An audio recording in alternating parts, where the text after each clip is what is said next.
읽어주는 교과 제3과 가인과 그의 유산 4월 16일 안식일의 일몰 시간은 오후 7시 8분입니다.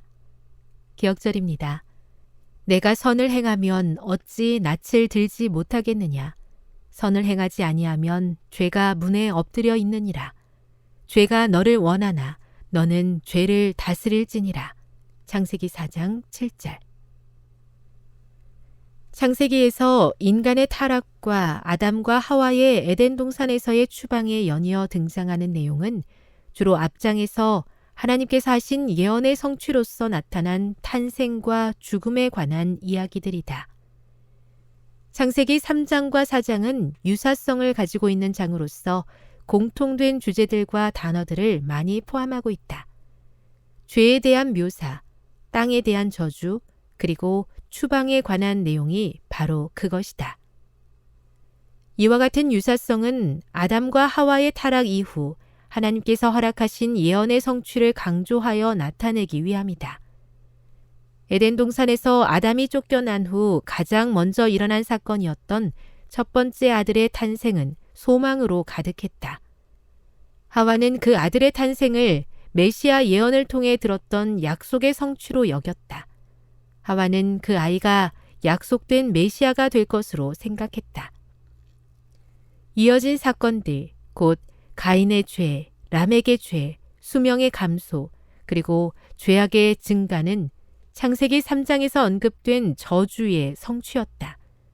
하지만 그럼에도 불구하고 모든 희망이 사라진 것은 아니었다.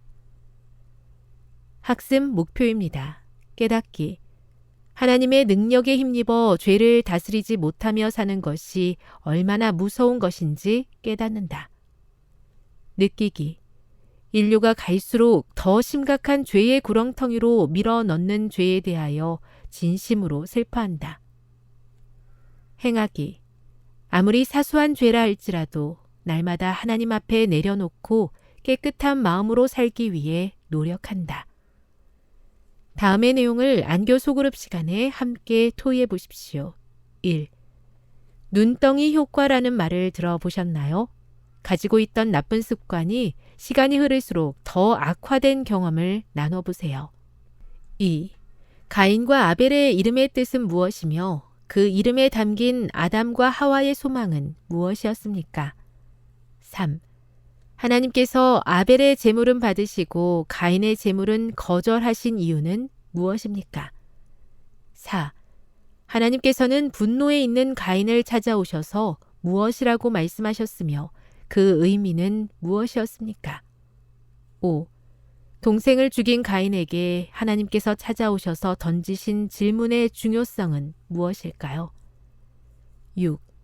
가인의 유산은 무엇이었으며 가인의 범죄가 인류에게 끼친 영향은 어떤 것이었을까요? 7. 여전히 마음에 품고 있는 감춰진 죄가 있다면 즉시 하나님 앞에 내려놓고 깨끗하게 해 주시기를 기도해 보세요. 결론입니다. 에덴 동산에서 쫓겨난 아담과 하와는 큰아들 가인을 통해 하나님의 약속이 이루어지기를 기대했습니다. 하지만 마음의 죄를 다스리지 못한 가인은 동생을 죽이는 큰 죄를 범했고 그 영향은 그의 후손들에게까지 이어졌습니다. 우리에게서 이런 악순환이 반복되지 않도록 하나님께서 주시는 능력으로 죄를 다스리며 살아야 합니다.